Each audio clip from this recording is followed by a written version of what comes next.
salida tiene que ver exclusivamente con proteger el servicio de impuestos internos. Yo entiendo que esto es en el fondo una cuestión más bien política, ¿no?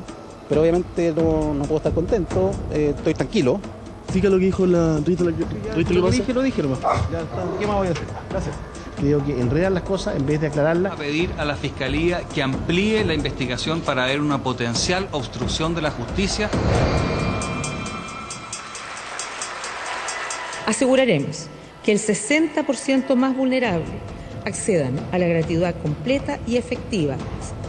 No es finalmente lo que se ha estado prometiendo. Se va a dejar a 1 millón de estudiantes fuera de un sistema gratuito. La Constitución es para todos y por ello todos deben participar en su diseño y aprobación. Se ha desperdiciado una oportunidad para zanjar cómo se va a resolver el tema constitucional. Y esa ambigüedad daña la estabilidad institucional del país. Por cierto que hemos tenido fallas y no voy a esconderlas bajo la alfombra. Y la sociedad dijo basta a los abusos, los privilegios y la corrupción.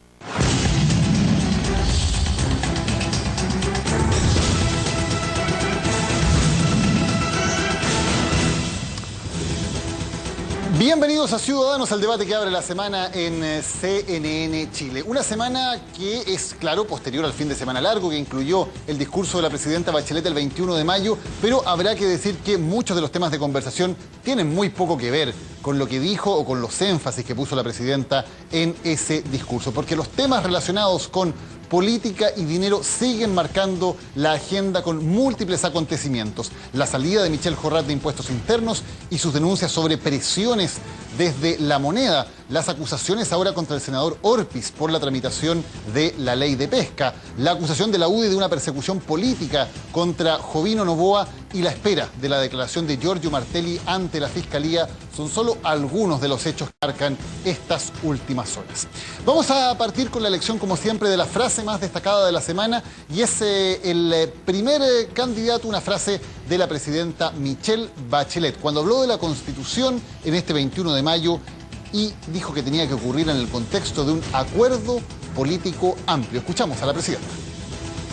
Por eso llevaremos a cabo un proceso constituyente que garantice un equilibrio adecuado entre una participación ciudadana realmente incidente y un momento institucional legítimo y confiable.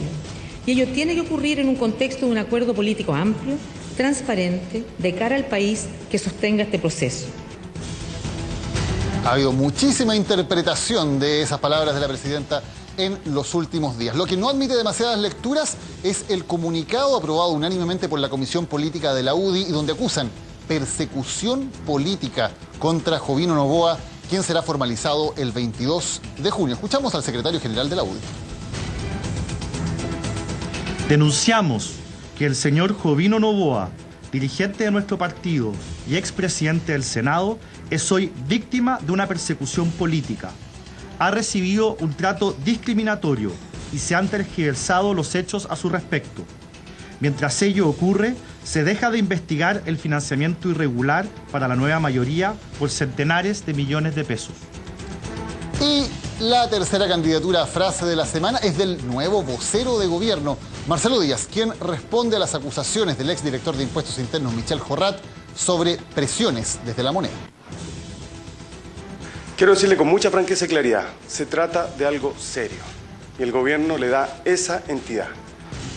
Ok, la presidenta, el secretario general de la UDI y el vocero Marcelo Díaz, candidatos a frase de la semana, temas que vamos a discutir con nuestros ciudadanos, Ciudadano Larraín, Ciudadano Albornoz, Ciudadano Mayor, Ciudadano Covarrubias. Muchas gracias por estar aquí con nosotros esta noche. Buenas noches. Buenas noches. Alberto, ¿cuál es la frase de la semana?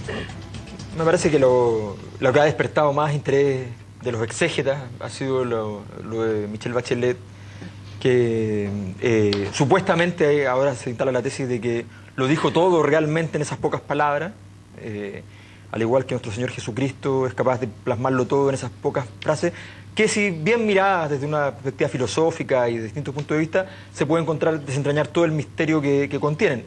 Por lo tanto, esa frase que ha generado tanta suspicacia respecto a cómo sería el proceso, que supuestamente está plasmado ahí, me parece que es lo más importante. Me parece también que la vocería de Díaz empieza a revelar algo que seguramente ya hablaremos, que son los problemas que ha tenido el nuevo gabinete a poco andar para poder hacer lo que tenía que hacer, que era ordenar la casa, y tener que estar permanentemente negando hechos o tratando de salvar la situación no es precisamente para lo que fue sacado Elizalde de ese lugar. ¿Francisco? Bueno, difícil elegir, pero...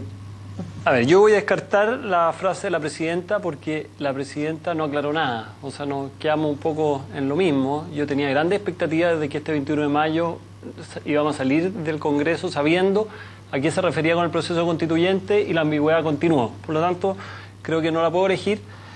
Después de la persecución política, Jovino Novoa lo encuentro al borde del delirio, esa es la verdad. Yo no estoy de acuerdo con eso, creo que no tiene ningún sentido. Así que, por descarte, me voy a quedar con la del nuevo vocero, la frase de que es algo serio, que me parece un poco obvia la frase, pero al menos ya estamos llegando al punto de que las cosas obvias se dicen, y por lo tanto ya es un avance respecto a lo que hemos visto en los 3 o 4 meses anteriores, donde las cosas obvias se trataban de decir que eran justamente lo contrario. Así que, por descarte, me quedo con la frase del vocero. Hernán. Yo me voy a quedar con la presidenta, porque siempre, desde una lógica ambigua en esta materia, en materia constitucional, la presidenta sí ha ido dando señales y acotando, digamos, el ancho de margen que va teniendo el gobierno respecto a este tema.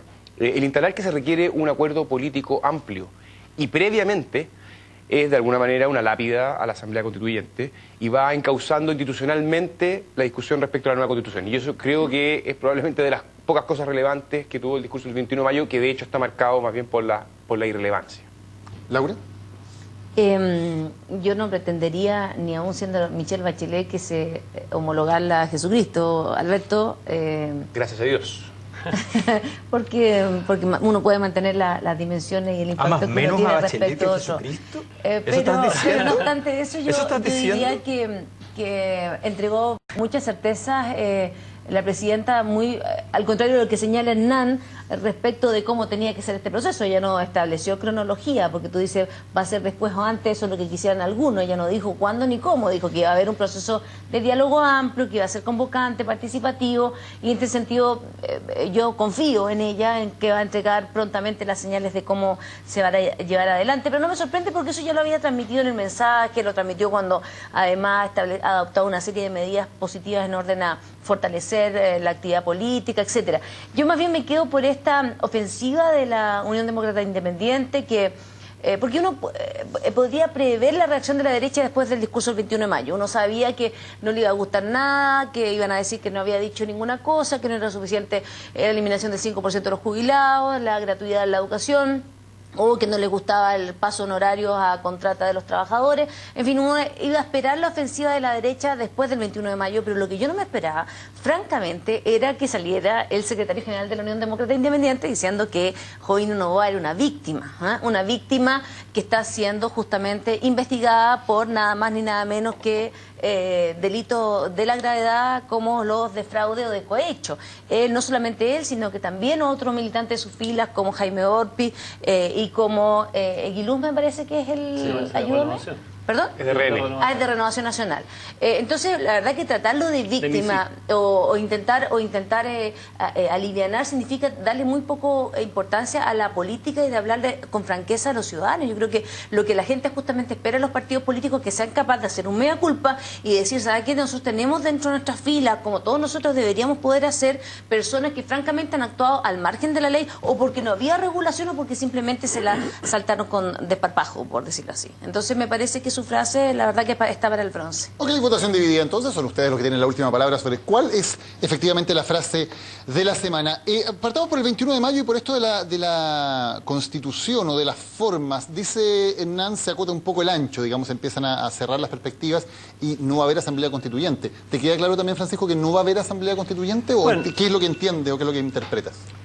Yo creo que todas las señales que se han dado hasta ahora es que no va a haber Asamblea Constituyente. O sea, haber usado el eufemismo del proceso constituyente por algo se usó.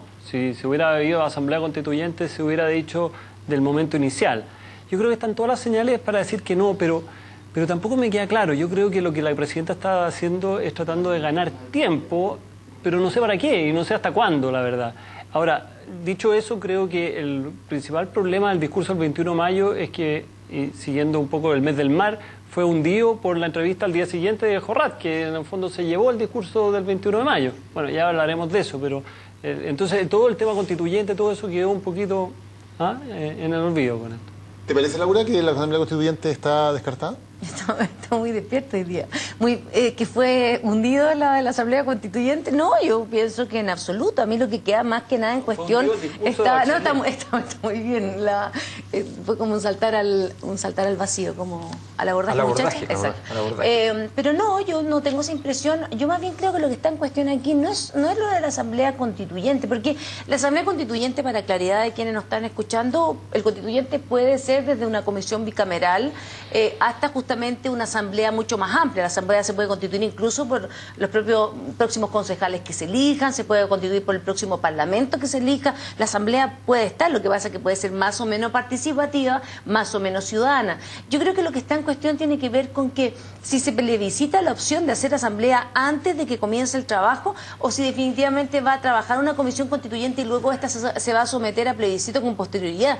Yo creo que el debate, sinceramente, al interior de muchos partidos políticos, tanto de la nueva mayoría como de la propia oposición, tiene que ver con cuándo se consulta a la ciudadanía y cómo por cierto, cómo se compone, si esta asamblea constituyente va a ser más o menos participativa. Para mí, ¿es representativo para ti, por ejemplo, una asamblea constituyente constituido? ¿Cuál es la próxima elección que tenemos? ¿Concejales? ¿Por todos los concejales del país, como lo plantea Fernando Atria? ¿O son elección popular, son representantes del pueblo que además tienen contacto en lo cotidiano, en el gobierno local con la ciudadanía? ¿O no es viable? Lo que tenemos que elegir son a los cores, por ejemplo, que compiten al mismo nivel que los parlamentarios. Yo no descartaría la Asamblea Constituyente porque esta puede adoptar distintas modalidades.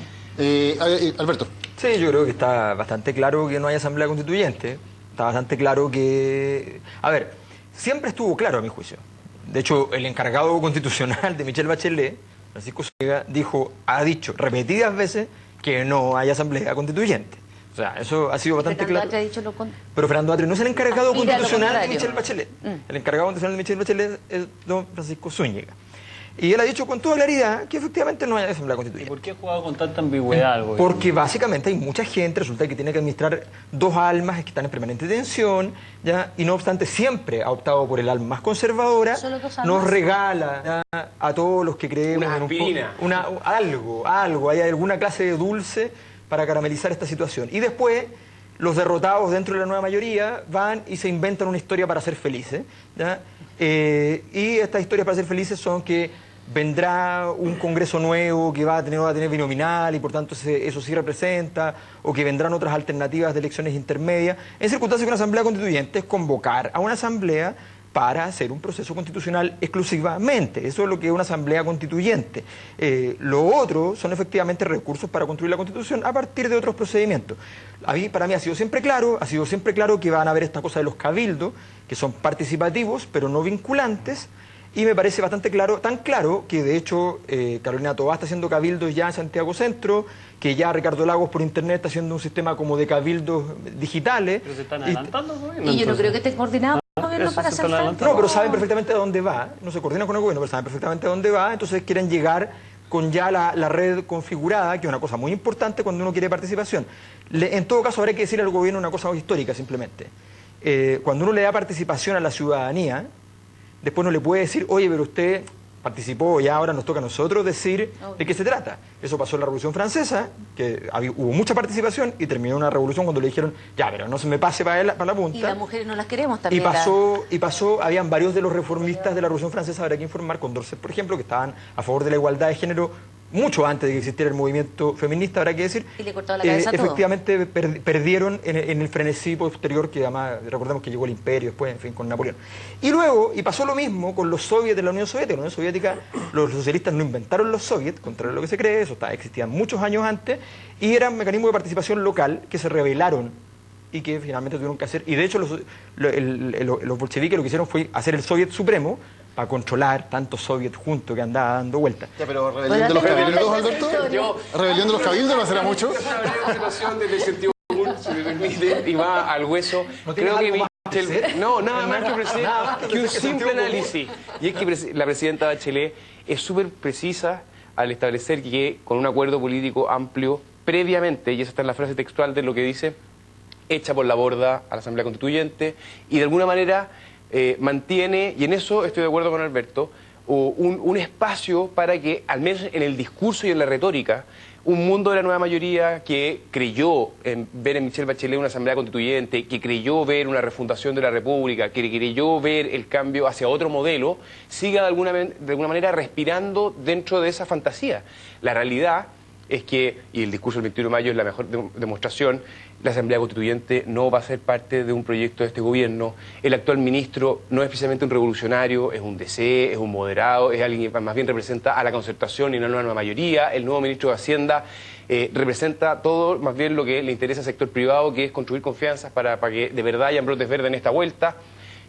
Si la nueva mayoría si la nueva mayoría es capaz de vivir la fantasía y el espejismo que el gobierno de Michelle Bachelet, después de este cambio de gabinete, en la cual evidentemente está haciendo un giro a la moderación, un cambio de tono y un cambio de persona, bueno, entonces habrá que reconocer a la presidenta una cierta magia para mantener convencido a toda la nueva mayoría y a los propios Quintanas, que se les ve muy sonriente, repitiendo que están muy contentos con la ruta, cuando evidentemente la ruta cambió. Pero mira, a propósito de lo que dice Laura, yo creo que a lo mejor vamos a terminar en una cosa muy chilena, que esto, un eufemismo más, y por lo tanto vamos a terminar llamándole Asamblea Constituyente al Parlamento, que es un eufemismo.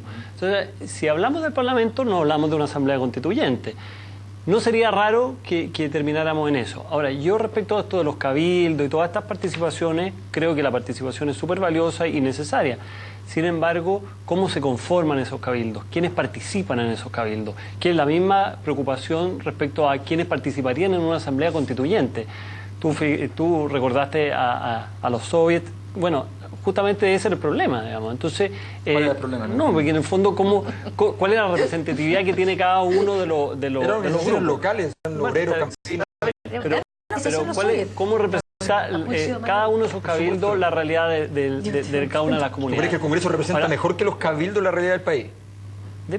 Por supuesto. ¿El Congreso? Porque el Congreso... ¿Pero qué son los cabildos? Es un retorno a 1910. La historia de Chile. Hay un súper buen ejemplo. Los hombres pudientes de la República se juntaron, las mujeres estaban en la casa cociendo y hicieron una reunión para... Un par de como 400 invitados, especialmente, que era lo que hoy día llamaríamos la oligarquía. Eso es el cabildo que conocemos, que es el 18 de septiembre, ¿no? Eso es el cabildo que conocemos. Yo creo que las democracias, si una cosa que han avanzado en el mundo es decir, bueno, la representación está en el Parlamento y se ha definido distintos niveles, distintos sistemas para elegir a estos parlamentarios y se ha detentado en ellos la representatividad mejor. Los cabildos podrán escucharse, la junta de vecinos podrán escucharse, los otros grupos intermedios podrán escucharse, pero no conforman la representatividad real del país. En todos los países que conozco han habido asambleas constituyentes. Y ha terminado bastante mal varios de esos procesos. ¿Varios cuáles? ¿Ecuador terminó mal? ¿Bolivia terminó mal? Pero Colombia... Islandia terminó mal. Compañeros, démosla por superada. Yo creo que podemos volver a conocer... superada de las palabras de la presidenta, me parece que es un error. Está bien, yo creo que tú eres parte de un mundo que le cuesta mucho renunciar. Tiene razón de que la presidenta lo ha dejado de lado, pero no porque la presidenta lo haya dejado de lado, con lo débil que está, ¿ya? Pero Mayor, habrá que señalar, insidiosa tus palabras. Con lo débil que está la presidenta, que creía que entregando a su gente iba a estar más fuerte, y ahora resulta que las cosas le llegan a ella, como iba a ocurrir, obviamente, si uno su escudo protector lo deja partir. Bueno, ella con esa debilidad, ¿no será que pasado mañana se vea en la obligación de convocar a una asamblea constituyente, dada la magnitud de la crisis en la cual todos los políticos están involucrados? Cuando tuvo poder, no lo hizo cuando tuvo la opinión pública. Hoy día, cuando es débil, cuando tuvo que entregarle poder a sus pares, cuando no tiene el cariño de la gente, no veo con qué sustento sea capaz de invitar a un proceso en un momento de mayor debilidad. Entonces yo de verdad sugiero que demos por superada la etapa de la Asamblea Constituyente, con mucho respeto y cariño por todos aquellos que la proponen. Se enoja y dice que se joda. Y si hay una Asamblea Constituyente, y hay una invitación a la nueva Constitución, en un proceso institucional, vía acuerdo político, yo creo que esa es una cuestión que no deja de ser seria, y no deja de ser serio que haya un próximo Congreso elegido con un sistema electoral nacido en democracia, con un 3% de aprobación, que le permita al próximo Congreso ser constituyente y sacar adelante una nueva constitución. Y ese es un debate de fondo. Lo que yo veo, Alberto, es que tú quieres que la crisis se incremente porque esa es la fórmula que hay. La tesis de que la crisis se incremente, perdóname, de los grupos conservadores que han dicho que no se quede nada en pie, porque cuando no se queda nada en pie, cualquier cosa es buena. Esa es la tesis central de los conservadores. Yo te vi una secreta esperanza de que si esto se incrementa, si la crisis se incrementa, a lo mejor ahí la presidenta... Yo estoy diciendo que la crisis le venga a Bachelet, no está muy equivocada. La crisis ya le vino a Bachelet, le vino por sus propios actos, le vino por el hecho de que ella creyó que debilitar el bacheletismo era una buena idea, sacó a Peñalillo, sacó a Lizalde, sacó a toda su gente. Resulta que hoy día la crisis ya no está en Peñalillo, está en ella. Con la pre-campaña, el concepto de pre-campaña es un ataque directo a Michelle Bachelet. ¿Y yo la tesis de la derecha, entonces? No, yo no me compro ninguna tesis de la derecha. No, pero tú lo estás diciendo, hombre, tú estás hablando de la pre-campaña. Estoy diciendo, la pre-campaña, resulta que quien habló de pre-campaña fue el señor Díaz, que es el vocero de gobierno, que salió a negar la pre-campaña. Primer requisito de un vocero es no negar lo que no quiere que exista. No, yo escuché a la derecha hablando de la pre-campaña. Por supuesto, y él dijo pre-campaña. No, el señor Díaz dijo... Vamos a la pre-campaña. No existe la pre-campaña. Hablemos de cosas que no existen. Yo tampoco creo que existe. Entonces, ¿para qué la bala? Pero si no la estoy avalando, estoy diciendo, el gobierno... Obvio, es como decir que existe el precalentamiento. Cuando uno va a calentar... O calienta o no calienta. Claro, o sea... No sé a qué te refieres con eso, pero... No has hecho deporte nunca. Hay un periodo legal para hacer campaña. Sí. Previo a eso, la campaña, todos hacen campaña en Chile, todos lo sabemos.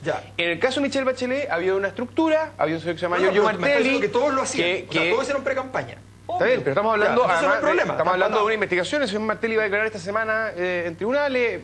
Sabemos por Jorrat que fue presionado por el Ministerio del Interior por el caso de Soquimich, porque está involucrado la estructura detrás de la campaña de Michelle Bachelet. Aquí no hay que ser muy creativo. Hay una pre-campaña en el sentido que había una estructura, había personas contratadas y que antes de que Michelle Bachelet pisara... ¿Contratadas por quién? Por un comando existente. Por favor, por Giorgio Martelli. Pero Martelli. Exactamente.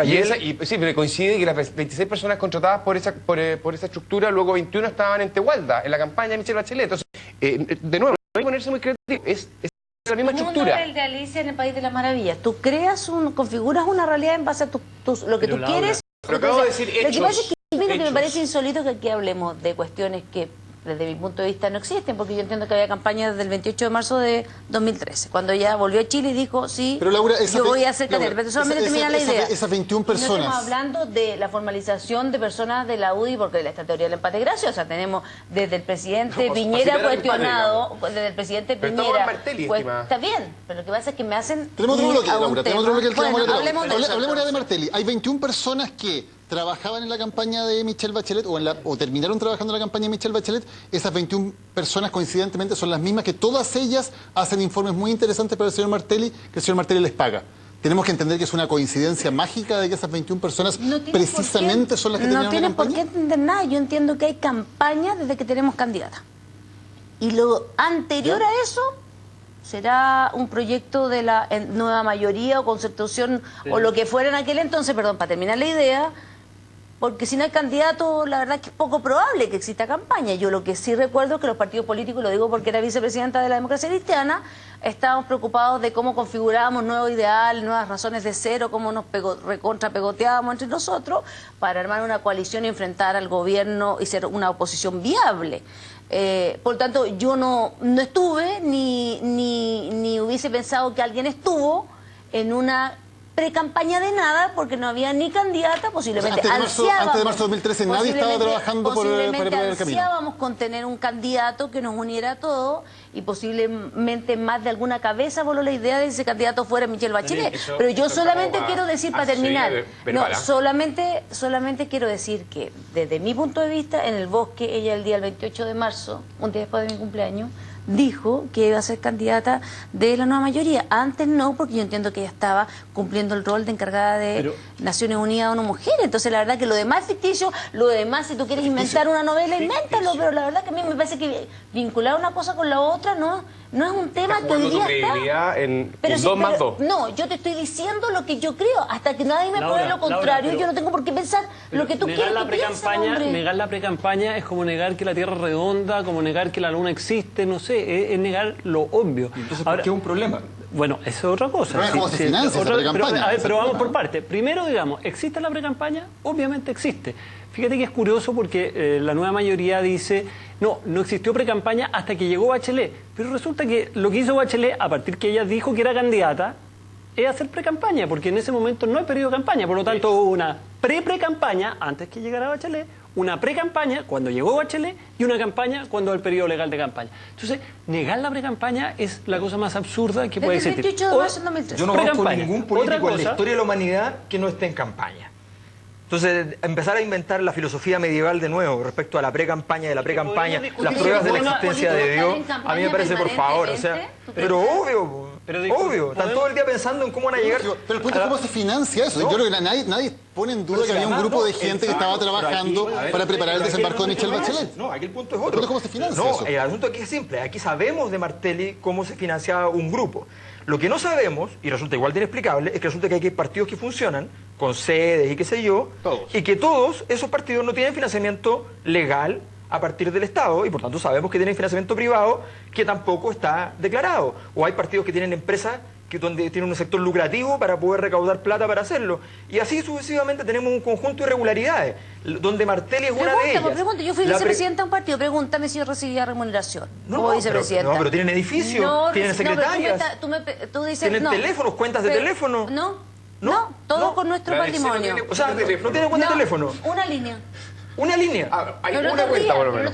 No bromees, está hablando en serio porque si no echa. No, es que yo te estoy hablando. Parte del vacío en cual estamos viviendo. Yo creo que hay un problema de financiamiento de los partidos, sí.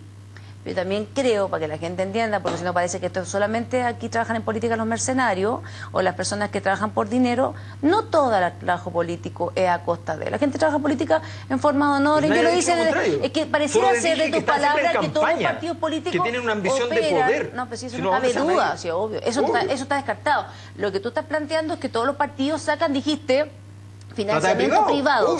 Y eso se puede asociar a que obtienen financiamiento con plata o con otra vía. Yo te digo, sinceramente, fui vicepresidenta de la Democracia Cristiana 3 años y yo trabajé con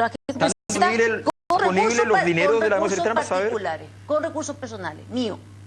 Y todas las autoridades, ¿podemos verlo? Todos los que quieran, hombre. Pero si yo veo edificios, sedes... Los partidos políticos tienen edificios, tienen propiedad, y tenían mucho antes, ¿te acuerdas que ahora se lo requisaron? Sí, tenían muchos edificios y tenían propiedades. Hay algunos que tienen mejor administración que otros, como el Partido Socialista, que tiene mejor rendimiento, que por cierto el que ha tenido la Democracia Cristiana. Yo creo que lo más importante de esto, para salir de la crisis en la que estamos, es decir, esta es la realidad, y no negarla. A partir de eso podremos... cosas que no son, pero porque una cosa es comprarme, no me van a comprarme el discurso de la antipolítica, y yo siento que se establece con esta cosa del juego de los malos de los políticos, se financian con plata irregular. La pre-campaña existe, el financiamiento de los partidos políticos existe, el financiamiento privado existe, obviamente que existe. Ahora podremos discutir si es el mecanismo más apropiado, si lo que se hizo estuvo correcto, si se pagaron los impuestos, pero partamos de definir la realidad como es. Porque de otra forma lo que estamos haciendo es incrementar la mentira. Sí, es evidente. Cuando comencé a militar en mi partido, yo siempre entendí que la actividad política era voluntaria.